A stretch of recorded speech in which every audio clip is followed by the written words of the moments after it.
بسم اللہ الرحمن الرحیم۔ السلام علیکم رحمۃ اللہ وبرکاتہ۔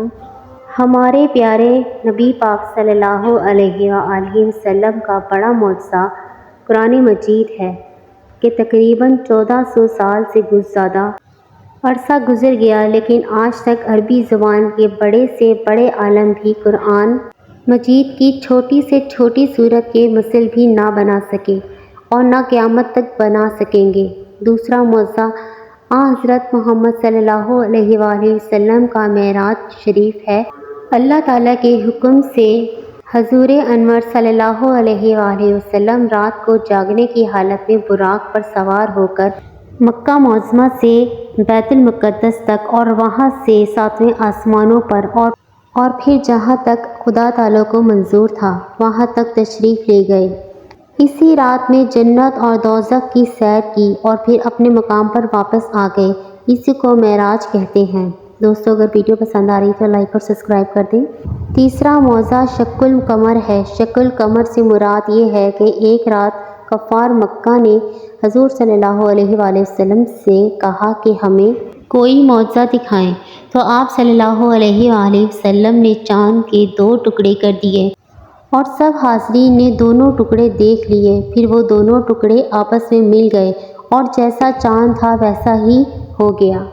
چوتھا معجزہ حضور صلی اللہ علیہ وآلہ وسلم کا یہ ہے کہ آپ نے خدا تعالیٰ کے بتانے سے بہت سی آنے والی باتوں کی ان کے ہونے سے پہلے خبر دی اور وہ اسی طرح واقع ہوئیں۔ اللہ تعالیٰ اپنے نیک بندوں کی عزت بڑھانے کے لیے کبھی کبھی اس کے ذریعے سے ایسی باتیں ظاہر کر دیتا ہے جو عادت کے خلاف اور مشکل ہوتی ہیں، کہ دوسرے لوگ نہیں کر سکتے۔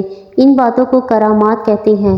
نیک بندوں اور اولیاء اللہ سے کرامات کا ظاہر ہونا حق ہے۔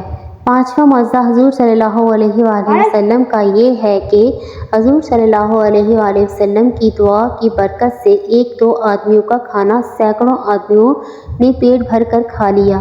اس کے علاوہ حضور اکرم صلی اللہ علیہ وآلہ وسلم کے سینکڑوں معجزات ہیں۔ جس شخص نے پیغمبری کا دعویٰ کیا ہو اور اس کے ہاتھ سے خلاف عادت اور مشکل بات ظاہر ہو، اسے معجزہ کہتے ہیں۔ آپ سرکار صلی اللہ علیہ وآلہ وسلم کا سایہ زمین پر نہیں پڑتا تھا۔